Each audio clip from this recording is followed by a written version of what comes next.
Brought to you by V-Guard, co-powered by Sensodyne and Vimal. ಬಾಯಲ್ಲಿ ಹೇಳಿ ಕೇಸರಿ.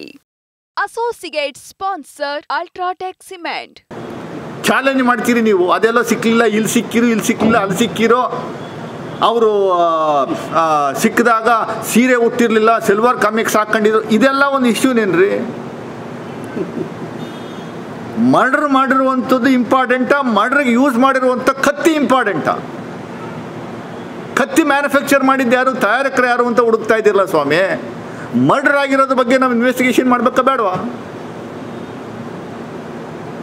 ನೀವು ಎಲ್ಲ ಬಾಲ ಹಿಡ್ಕೊಂಡು ಅಳ್ಳಾಡಿಸ್ತಾ ಇದ್ದೀರಿ, ಇಡೀ ದಿಕ್ಕೆ ತಪ್ಪಿಸುವಂಥ ಕೆಲಸವನ್ನು ಮಾಡ್ತಾ ಇದ್ದೀರಿ.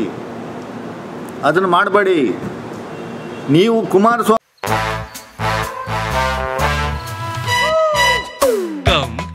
Come, my love, please don't say no, baby. Come, my love. V-Guard ನ air coolers extra large cooling pad ನೊಂದಿಗೆ ಇದು ಎಂತೆಂಥವರನ್ನು ಕೂಲ್ ಆಗಿಸುತ್ತೆ. V-Guard air coolers, long lasting cooling. Swami ಅವರೇ, ನಿಮ್ಗೆ ಅಷ್ಟೊಂದು ಕಾಳಜಿ ಇದ್ರೆ ದಯಮಾಡಿ ಕೂಡಲೇ 7ನೇ ತಾರೀಕು ಇವತ್ತು ಟೈಮ್ ತೊಗೊಂಡಿದ್ರು ಅವರು, ಪ್ರಜ್ವಲ್ ರೇವಣ್ಣ ಅವರು. ಅವ್ರ ಲಾಯರ್ ಮೂಲಕ SITಗೆ ಪತ್ರ ಬರೆದಿದ್ರು. 7ನೇ ತಾರೀಕು ನಾನು ಬಂದು 7ನೇ ತಾರೀಕು ಟೈಮ್ ಕೊಡಿ, 7ನೇ ತಾರೀಕು ಬರೋಕ್ಕಾಗಲ್ಲ ಅಂತ. 7ನೇ ತಾರೀಕು ಮುಗಿತಲ್ಲ ಇವತ್ತು, ಕರೆಸಿ 196 ಕೋಟಿಗೆ ಬ್ಲೂ ಕಾರ್ನ ನೋಟಿಸ್ ಕಳಿಸಿದಿರಲ್ಲ ಕೇಂದ್ರದವರು. ಅವನು ಪ್ರಜ್ವಲ್ ರೇವಣ್ಣ ಎಲ್ಲವನೇ ಅಂತ ಗೊತ್ತಿಲ್ವ ನಿಮಗೆ? ಗೊತ್ತಾಗಲ್ವೇನ್ರಿ? ಏನು ಪಾತಾಡ್ದಲ್ಲ ಅವನ? ಯಾವ ಕಂಟ್ರಿಲಿ ಹೋದ, ಎಲ್ಲಿ ಹೋದ ಅನ್ನುವಂಥ ಸಂಪೂರ್ಣ ಮಾಹಿತಿ ನಿಮ್ಮ ಹತ್ರ ಇದೆಯಲ್ರಿ. ಯಾರನ್ನ ಕಾಪಾಡ್ತಾ ಇದ್ದೀರಿ? ಅಮಿತ್ ಶಾ ಅವರೇ, ನರೇಂದ್ರ ಮೋದಿ ಅವರು ಯಾರನ್ನ ಕಾಪಾಡ್ತಾ ಇದ್ದೀರಿ? ನರೇಂದ್ರ ಮೋದಿ ಅವರು, ಅಮಿತ್ ಶಾ ಅವರು ಮಾನ್ಯ HD ಕುಮಾರಸ್ವಾಮಿ ಅವರಿಗೆ ಡೈರೆಕ್ಷನ್ಸ್ ಕೊಟ್ಟರು. ಯಾವ ಕಾರಣಕ್ಕೂ ಹಾಸನಲ್ಲಿ ಟಿಕೆಟ್ನ ಬದಲಾವಣೆ ಮಾಡಬೇಕು, ಕ್ಯಾಂಡಿಡೇಟ್ನ ಬದಲಾವಣೆ ಮಾಡಬೇಕು, ಆ ಕ್ಯಾಂಡಿಡೇಟ್ ಕೊಡಬಾರ್ದು, ಇನ್ನೊಬ್ರು ಕಾರ್ಯಕರ್ತನ ಕೊಡಿ ಅಂತ ಹೇಳಿರುವಂಥದ್ದು ನಮ್ಮ ಹತ್ರ ರೆಕಾರ್ಡ್ ಇದೆ, ತೋರಿಸ್ಲಾ? ಯಾಕೆ ಹೇಳಿದ್ರಿ? ಪ್ರಜ್ವಲ್ ರೇವಣ್ಣಗೆ ಟಿಕೆಟ್ ಕೊಡಬಾರ್ದು ಅನ್ನುವಂಥದ್ದು ನೀವು ಒತ್ತಾಯ ಮಾಡಿದ್ರಿ. ಯಾಕೆಂದ್ರೆ ನಿಮ್ಗೆ ಆಗಲೇ ಅದು ಪೆನ್ ಡ್ರೈವ್ಗಳು ತಲುಪಿದ್ದು. ಇದೇ ದೇವರಾಜೇಗೌಡ ಅನ್ನೋನು ತಲುಪಿಸಿದ್ದ. ಡಿಸೆಂಬರ್ 2023ರಲ್ಲಿ ವಿಜಯೇಂದ್ರನ ಮೂಲಕ, ಆಮೇಲೆ ಅಮಿತ್ ಶಾ ಅವರಿಗೆ ಪೆನ್ ಡ್ರೈವ್ ಮೂಲಕ ಎಲ್ಲ ಮಾಹಿತಿಯನ್ನು ಕೊಟ್ಟಿದ್ರೂ ಕೂಡ, ನಿಮಗೆ ಗೊತ್ತಿದ್ರೂ ಕೂಡ ಮತ್ತೆ ಅವನಿಗೆ ಟಿಕೆಟ್ ಕೊಡುವಂಥ ಕೆಲಸವನ್ನು ಮಾಡಿ ಅವನ ಹೆಗಲ ಮೇಲೆ ಕೈ ಹಾಕ್ಕೊಂಡು ಅವನ ಕೈನ ಎತ್ತಿಡಿದು ಮೈಸೂರಲ್ಲಿ ಇವನ್ನ ಗೆಲ್ಲಿಸಬೇಕು ಅನ್ನುವಂಥ ಹೇಳಿಕೆಯನ್ನು ಕೊಟ್ರಿ ನೀವು. ನಾಚಿಕೆ ಆಗಲ್ವ ನಿಮಗೆ? ಇಡೀ ದೇಶದಲ್ಲಿ ಮಾನ ಮರ್ಯಾದೆ ಕಳೆದ್ಬಿಟ್ಟಿರಲಿ ಕರ್ನಾಟಕದ. HD ದೇವೇಗೌಡರದು ಮಾನ ಮರ್ಯಾದೆ ಸಂಪಾದನೆ ಮಾಡಿದ್ದ, ಎಷ್ಟು ಆಸ್ತಿ ಸಂಪಾದನೆ ಮಾಡಿದ್ದ ಕಳೆದ್ಬಿಟ್ರಲ್ಲಿ ನೀವು.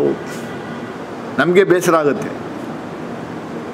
ಈಗ ಬಂದು ನೀವು HD ರೇವಣ್ಣವನ್ನ ಅರೆಸ್ಟ್ ಮಾಡಿದ್ದೆ ಯಾಕೆ ಅಂತೀರಿ? ಪ್ರಜ್ವಲ್ ರೇವಣ್ಣವ್ರಿಗೆ ನೋಟಿಸ್ ಕೊಟ್ಟಿದ್ದೆ ಯಾಕೆ ಅಂತೀರಿ? SIT ರಚನೆ ಮಾಡಿದ್ದೆ ಯಾಕೆ ಅಂತೀರಿ? ಇನ್ವೆಸ್ಟಿಗೇಷನ್ ಸರಿಯಾದ ದಿಕ್ಕಿನಲ್ಲಿ ಹೋಗ್ತಾ ಇಲ್ಲ ಅಂತೀರಿ. ಇನ್ವೆಸ್ಟಿಗೇಷನ್ ರಿಪೋರ್ಟ್ ಬಂದಿದೆಯಾ ಆಲ್ರೆಡಿ? ಏನು ನಿಮ್ಮ ವಿರುದ್ಧ ಬಂದಿದೆಯಾ? ಇನ್ನು ಇನ್ವೆಸ್ಟಿಗೇಷನ್ ಶುರು ಮಾಡೋಕ್ಕೆ ಕಲ್ಪ್ರಿಟೇ ಸಿಕ್ಕಿಲ್ವಲ್ಲ? ಕಲ್ಪ್ರಿಟ್ ಸಿಕ್ಕಿ ಆದಮೇಲೆ ತಾನೇ ಆಗು ಹೋಗುಗಳು, ದಾಖಲೆಗಳನ್ನು ಅವೆಲ್ಲ ಸಂಪೂರ್ಣವಾಗಿ ಕೋರ್ಟ್ ಮಾನಿಟರ್ ಮೇಲೆ ತಾನೇ ನಡೀತಾ ಇರೋದು. ಪ್ರತಿಯೊಂದೂ ಕೋರ್ಟ್ಗೆ ಮಾಹಿತಿ ಸಬ್ಮಿಟ್ ಮಾಡಬೇಕಲ್ವಾ? ಸಬ್ಮಿಟ್ ಮಾಡ್ತಾ ಇದ್ದೀವಲ್ಲ, SIT ಅವ್ರು ಮಾಡ್ತಾವ್ರಲ್ಲ.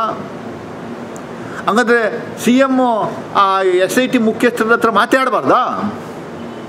ಮಾತಾಡಿದ್ರೆ ಇನ್ಫ್ಲೂಯೆನ್ಸ್ ಅಂತನಾ?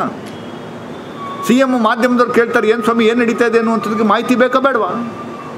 SIT ಮುಖ್ಯಸ್ಥರ ಮಾತಾಡಬೇಕಾ ಬೇಡವಾ? ಅದು ಇನ್ಫ್ಲೂಯೆನ್ಸ್ ಅಂತನಾ? ಕೋರ್ಟ್ ಮಾನಿಟರ್ ಮೇಲೆ ಇದು ಇನ್ವೆಸ್ಟಿಗೇಷನ್ ನಡೀತಾ ಇರುವಂಥದ್ದು. ಅದು ಬೇಸಿಕ್ ಕಾಮನ್ ಸೆನ್ಸ್ ಇರುವಂಥದ್ದು ಆಗಬೇಕು ನಿಮಗೆ. ಸುಮ್ಮನೆ ಸುಳ್ಳನ್ನು ಹರಡಿಸಿ ಸರ್ಕಾರ ವಿರುದ್ಧ ಅಪಪ್ರಚಾರ ಮಾಡುವಂಥದ್ದನ್ನ ದಯಮಾಡಿ ಬಿಡಿ. DK ಶಿವಕುಮಾರ್ ಅವರು ಒಕ್ಕಲಿಗ ಲೀಡರಾಗಿ ಎಮರ್ಜ್ ಆಗ್ತಾರೆ ಅನ್ನುವಂಥದ್ದು ಏಕೈಕ ಉದ್ದೇಶದಿಂದ ಅವನು ಕ್ರಿಮಿನಲ್ ಬ್ಯಾಕ್ಗ್ರೌಂಡ್ ಇರುವಂಥ ವ್ಯಕ್ತಿ ದೇವರಾಜೇಗೌಡ ಅಂತ. ದೇವರಾಜೇಗೌಡ ನನ್ನ ಕತೆ ಅಂತ ಯಾವುದೋ ಒಂದು TV ಚಾನಲ್ ಹೇಳ್ಕೊಂಡವನು ಅವನೇನೆ. ನಾನು ಹಿಂದೆ ನನ್ನ ಹೆಂಡ್ತಿನ ನನ್ನ ಸಂಸಾರನ ಹಾಳು ಮಾಡಿಬಿಟ್ರು ರೇವಣ್ಣ ಅವರು. ಆ ಸಂಸಾರ ಹಾಳು ಮಾಡಿದ್ದಕ್ಕೆ ರಿವೆಂಜ್ ತೀರ್ಸ್ಕೊಳ್ಳೋಕ್ಕೋಸ್ಕರ ನಾನು ಲಾ ಮಾಡಿ ಆಮೇಲೆ ಅವ್ರ ವಿರುದ್ಧ ಎಲೆಕ್ಷನ್ ನಿಂತು ಅವ್ರನ್ನ ಸೋಲಿಸ್ಬೇಕು ಅನ್ನೋಂಥದ್ದು ಏಕೈಕ ಉದ್ದೇಶ ನಂದಾಗಿತ್ತು. ಅದಕ್ಕೋಸ್ಕರ ನಾನು ಫೈಟ್ ಮಾಡ್ತಾಯಿದ್ದೀನಿ ಅಂತ ದೇವರಾಜೇಗೌಡನೇ ಹೇಳ್ಕೊಂಡಿರೋದು ನಾವು ಕಾಣ್ತಾ ಇದ್ದೀವಿ. ಅದು ಯಾವುದೋ ಆಡಿಯೋ ಬಿಡುಗಡೆ ಮಾಡಿದ್ನಲ್ಲ ವಿಡಿಯೋ ಆಡಿಯೋ ಬಿಡುಗಡೆ, DK ಶಿವಕುಮಾರ್ ವಾಯ್ಸು ಅಂತ. ಅಲೋ ದೇವರಾಜೇಗೌಡ ಅಂತ ಅಂದಿದ್ದೇ ಒಂದು ತಪ್ಪ? ಏನು ಅದೊಲ್ಲ ಒಳಗಡೆ ಏನಿದೆ ಅನ್ನುವಂಥದ್ದು ಹೇಳಿ. ಅದೇನು CBI ಕೊಡ್ತಾನೆ? CBIಗೆ ಯಾಕೆ ಕೊಡ್ತೀವಿ ಈಗಲೇ ಹೇಳಪ್ಪ? ಏನು ಇನ್ಫ್ಲೂಯೆನ್ಸ್ ಮಾಡಿದ್ರಾ? 25,000 ಪೆನ್ ಡ್ರೈವ್ಗಳನ್ನ ಹಂಚಿದ್ದಾರೆ ಅಂದರೆ ಪೆನ್ ಡ್ರೈವ್ 25,000 ಬಲ್ಕಲ್ಲಿ ಎಲ್ಲಿ ಸಿಗುತ್ತೆ, ಯಾವ ಅಂಗಡಿಲಿ ಕೊಟ್ಟು, ಯಾವ ಸೇಟು ಹತ್ರ, ಯಾವ ಸೇಟು ಅಂಗಡಿಲಿ ತಗೊಂಡವ್ರೇನು ಅಂತ ನಿಮಗೆ ಗೊತ್ತಿಲ್ವಾ? ನಾಳೆ ನಾಡ್ದು ಅದು ಬಿಡುಗಡೆ ಮಾಡ್ತೀವಿ. ಈ ಪೆನ್ ಡ್ರೈವು ಕೊಡಿಸಿದ್ದು ಯಾರು ಅನ್ನುವಂಥದ್ದು ನಾವು ಹೇಳ್ತೀವಿ. ಚಿಕ್ಕಪೇಟೆನಲ್ಲಿ ಯಾವ ಅಂಗಡಿಯಿಂದ ತಗೊಂಬಂದಿದ್ದು, ಯಾರಿದ್ರು? ಅಶೋಕ್ ಅವರು ಉತ್ತರ ಕೊಡಬೇಕಿದ್ದಕ್ಕೆ. ಯಾರು ಅಶೋಕ್ ಅವರು? ಪೆನ್ ಡ್ರೈವ್ನ ಬಲ್ಕಾಗಿ ಕೊಡಿಸಿದ್ದು ಯಾರು ಅನ್ನುವಂಥದ್ದು ಹೇಳ್ತೀವಿ. ಎಲ್ಲ ಡೂಪ್ಲಿಕೇಟ್ ಪೆನ್ ಡ್ರೈವ್ನ ಯಾರು ಕೊಡಿಸಿದ್ದು, ಎಷ್ಟು ಬಿಲ್ ಹಾಕ್ಸ್ಕೊಂಡ್ರಿ, ಎಲ್ಲ ಪೂರ್ತಿ ಮಾಹಿತಿ ನಮ್ಮ ಹತ್ರ ಇದೆ. ಅದು ಹೇಳ್ತೀವಿ ಅಶೋಕ್ ಅವರೇ, ಹೇಳ್ತೀವಿ, ತಡೀರಿ. ನಿಮ್ಮದು ಇನ್ವಾಲ್ವ್ಮೆಂಟ್ ಎಷ್ಟಿದೆ ಅನ್ನುವಂಥದ್ದು ಹೇಳ್ತೀವಿ.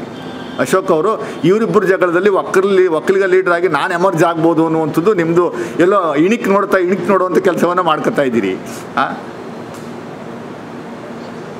Brought you by V-Guard, co-powered by Sensodyne and Vimal.